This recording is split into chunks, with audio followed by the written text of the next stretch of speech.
ধর্ষণের বিরুদ্ধে রাজপথে ছোট পর্দার নির্মাতারা দৃষ্টান্তমূলক শাস্তি দাবি।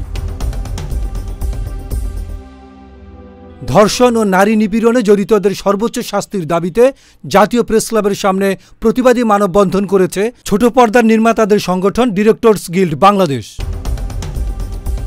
11 মার্চ জাতীয় প্রেস ক্লাবের সামনে আয়োজিত এই প্রতিবাদ সমাবেশে উপস্থিত ছিলেন সংগঠনের সভাপতি ও অভিনেতা শহীদুজ্জামান সেলিম, সাধারণ সম্পাদক নির্মাতা ফরিদুল হাসান, পরিচালক চয়নিকা চৌধুরী, অনন্ত হীরা, সাজ্জাদ হোসেন দুদুল, সাগর জাহান, দিন মোহাম্মদ মন্টু, রাশেদা আক্তার লাজুক, ফিরোজ খান, গাজী আপেল মাহমুদ, মনন আসাদ, নাজমুল হুদা নাজিম, প্রীতি দত্ত সহ বিভিন্ন নির্মাতা, অভিনয়শিল্পী ও কলাকুশলীরা।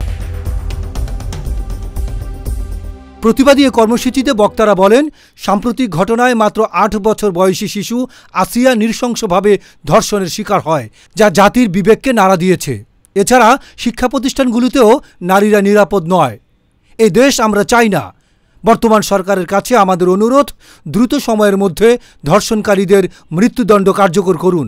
এই অন্যায় অত্যাচার আমরা মেনে নিতে পারি না। কেন মেয়েরা বা কেন শিশু, কেন অন্য সব কিছু ফেলে বাংলাদেশে এত সমস্যা থাকলে আমরা কেন টার্গেট হচ্ছে, মেয়েরা কেন টার্গেট হচ্ছে, মেয়েরা কেন শিশুরা কেন টার্গেট হচ্ছে? এই জন্য আমরা প্রতিবাদে দাঁড়িয়েছি।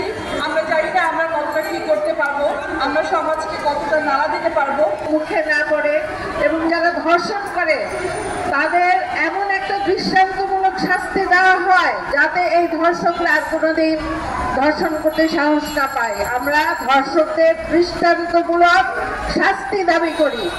এই উশৃঙ্খলা শিল্পী সমাজ, নির্মাতা সমাজ আর মেনে নেবে না। আমরা আপনাদের কাছে কিছুদিনের দেখবো, আমরা সময় দিচ্ছি। আপনারা এটা যদি নিশ্চয়তা করতে পারেন, যদি বাংলাদেশকে একে শান্তির জায়গায় নিয়ে আসতে পারেন, তাহলে আপনারা আপনাদের রাষ্ট্রীয় কার্যক্রম করবেন। তা না হলে এই মিটিং থেকে আমরা সংশ্লিষ্ট যে উপদেষ্টাদ্বয় আছে, যাদের এটা দায়িত্ব, তারা দায়িত্ব পালনে ব্যর্থ হয়েছেন, তাদের পদত্যাগের জোর দাবি করছি।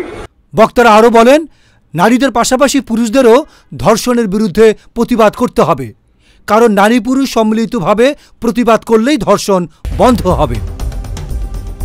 আল আমিন সেলিম, গণমানুষের আওয়াজ, ঢাকা।